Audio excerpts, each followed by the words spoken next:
Yon, magandang umaga po sa atin mga kabibe, mga kalakapatids. So ayan, bali 1 week na po nung nagpalipad tayo ng ating si Kabibe.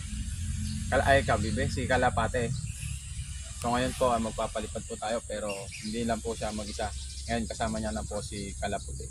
So tara kunin natin yung training box natin. Yeah. Ito yung pamalakatang training box. Yan. Yun mga kabibe. Ayan, papalipad na naman kami ng aking anak. Ayan o. Ayun yung ating mga kalapati. Ayan mga idol.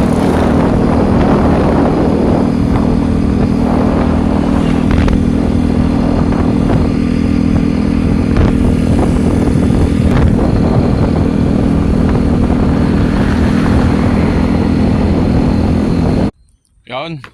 Yan mga kabibin, dito na tayo sa ating site kung saan tayo magpapalipad. Bali dito tayo sa kabilang ilog. Yan, mas mapuwang at walang mga kapuno-puno. Yan.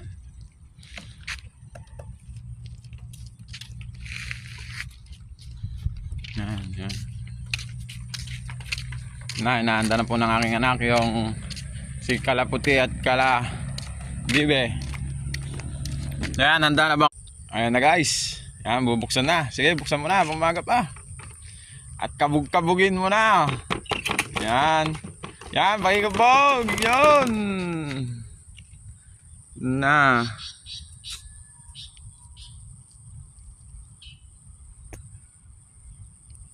Sana sila? Hindi ko na mahanap. Yun. Yung dalawa. Yun guys, oh. Pasensya na. Yun. After 10 minutes na biyahe mga idol, dito na tayo sa kanilang bahay. Abang-abang na lang tayo muli. Naway hindi umulan mga idol kasi medyo makulimlim. Medyo kumulim naman na. Sana hindi umulan para hindi sila mabasa. Yan, abang-abang na lang tayo guys.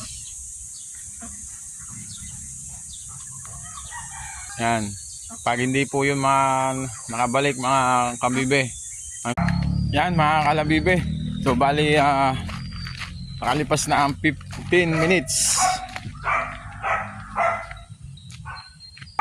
Yan na po sila. Dumating na. Yan si Kalaputi. Ang bilis-bilis naman. Wala pang 20 minutes nakabalik na. Yan. Tapos si Kalabibe. Nasaan na si Kalabibe?